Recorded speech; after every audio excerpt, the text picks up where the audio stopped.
Hi, this is Marcel, and today we are looking at a versus round. We've got two phones, both semi-flagships. Definitely one of them is a flagship, but they're highly comparable because one is slightly newer in the form of the Xiaomi 12 Pro, and we've got the Google Pixel 6 Pro.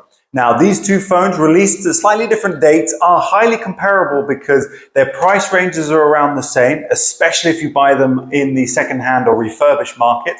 And they both have, on paper, similarly spec'd devices, but they are quite different in reality. So here's what we're looking at. We're looking at the Pixel 6 Pro here, and we're looking at the Xiaomi 12 Pro as well. So, aside from the numbering being highly confusing, what is the differences between them and which one should you buy now that their prices are dropping? And they've been out for nearly a year or so. Now is a great time to get yourself a premium device at a less than premium price. Let's get into it. Okay, here we have both devices face down on my mat here. And here we can see that already there are some build differences. Now, first and foremost, I'm going to make this video super quick because the comparison is very straightforward. And of course, as always, these things come down to personal preference. And if you like videos like this, the versus videos, please make sure you like and subscribe, put a comment below so that I know that that's what you're interested in.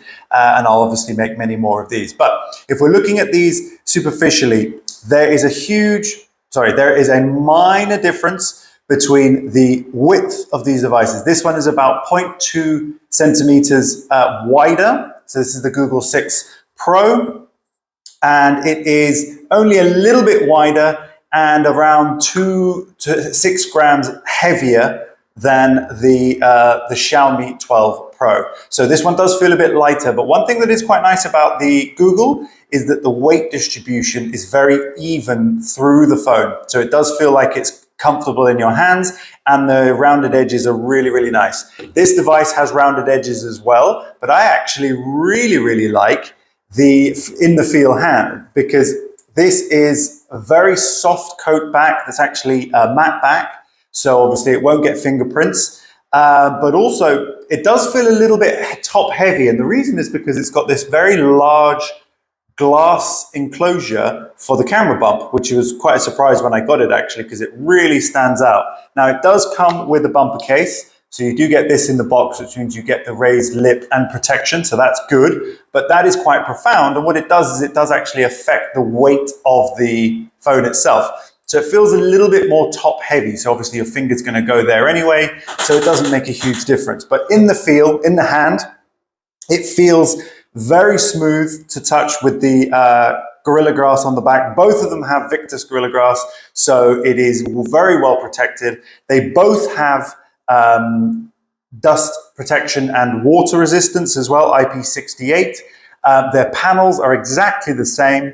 The difference is that because of the slightly wider width of the Google 6 Pro, then obviously you've got a slightly greater pixel density, but otherwise you wouldn't even notice the difference. Both panels are absolutely gorgeous. They really are very pretty panels, really good looking, and bright enough, certainly in daylight, where I live in a very bright place in the world. It's important to have bright panels, and both of them do that very well. Now, what are one of the main reasons why you're going to pick up one of these phones? Well, it's probably because of battery life and because of camera. Now, battery life is notoriously poor. Despite this having a larger battery at over 5,000 milliamps, this one's 4,600, the battery life on the Google has been bad for me, and I've got a review for that as well.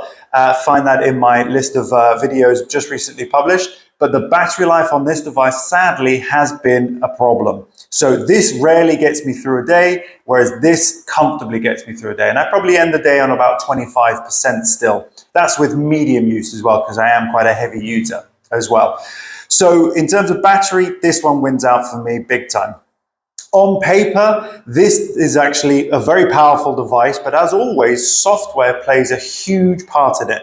So what we're looking at now are obviously the camera differences. Now this has 3 50 megapixel lenses. So if you see there, it says 50.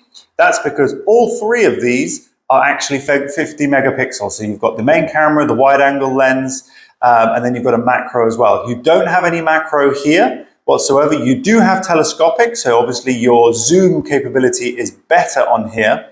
But what makes the difference is going to be the computational software, and Google at the moment is absolutely pioneering with their computational post-editing imagery, which are really, really powerful. So zooming in using stills is excellent on this phone. It really is very good.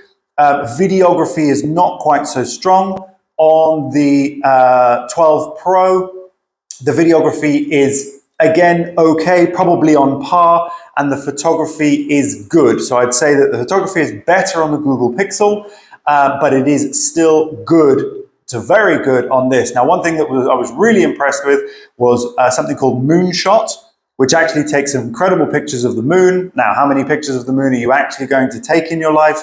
Maybe one or two, and then that's about it.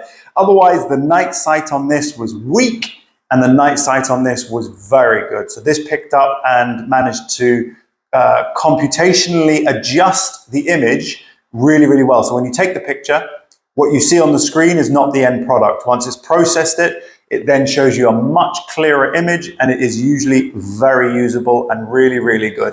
So notoriously, the Google is very, very good at that.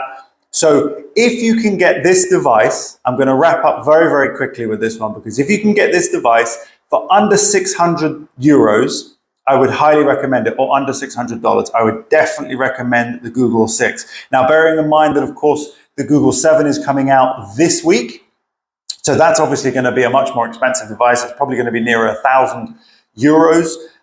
Then it's a great time to pick up one of these in a second-hand market or under refurbishment.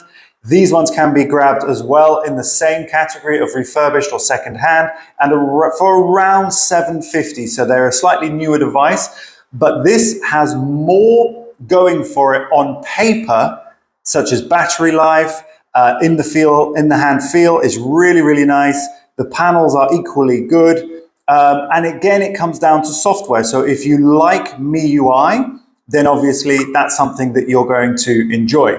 If you enjoy the vanilla Android experience with all the latest updates coming through, first and foremost, you're going to love the Pixel 6, because that's the one that's going to get all the updates straight away. This one, Xiaomi are a little bit slow, particularly with the updates for the newer Android systems, but it definitely gets all the system security updates. They're way better at that than they used to be. So I've got the September security update on here already. This one obviously has the September security update as well. So they're both up to speed with security updates, but the Google is absolutely going to get the latest operating system much sooner than the Xiaomi will as well. So if that's important to you, then you need to bear that in mind as well. But otherwise, these two devices are very, very good for the prices that you've got. I wanted to do a versus video because I know how much that's useful for people. And I would recommend, if you like a slightly heavier device with a slightly wider aspect ratio in terms of width, then the Google is good to go for physically. And if you like the software and you can't do without it, this is definitely a steal. But if you want a more comfortable in the hand feel with a good camera, excellent moonshot, but not so good night sight, then this is the one to go for. And I'm pretty sure this will drop in price very, very soon, because Xiaomi releases so many phones that their prices drop very, very quickly as well. Now, MIUI definitely has some very cool features, including the ability to watch videos when they are not showing on the screen. For example, it has this swipe out menu here, really clever software feature. And I'm not going to go into too much detail about how that works. If you're interested in learning more about these features or the software on Xiaomi, put a comment below. I will happily do a video. But this is a very handy toolbox that I haven't found on any other device. And of course, it's got its quick toggle bars here as well, which is common. This is a Samsung feature. Most other companies are now copying it. But this video toolbox is very, very handy, such as being able to record the video, or you can actually just have sound with the screen off. So if you're watching a video, but you only want to listen to it, you can actually kill the screen, and that will save you battery as well. So those software make it quite unique. Otherwise, everything else is going to be incredibly similar.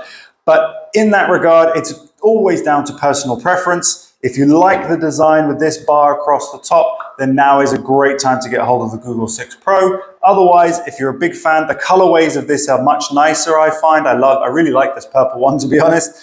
There are 3 other colors that you can go for, including black and white, and then this lovely purple one as well. So it's quite a unique device, but it works very, very well. And finally, for security, this has facial ID recognition, the Xiaomi 12 Pro, but the Pixel 6 Pro does not have facial recognition, but it does have Underscreen fingerprint reader, and they both have that. Just to run through that again, both relatively quick, but not the fastest. I can't pick it up now. The Google's not picking it up. Double tap, and now it works. So it should react as soon as I touch the front screen, and there you can see again that the Xiaomi has picked that up straight away, but annoyingly, the Google hasn't. So it is famous for that.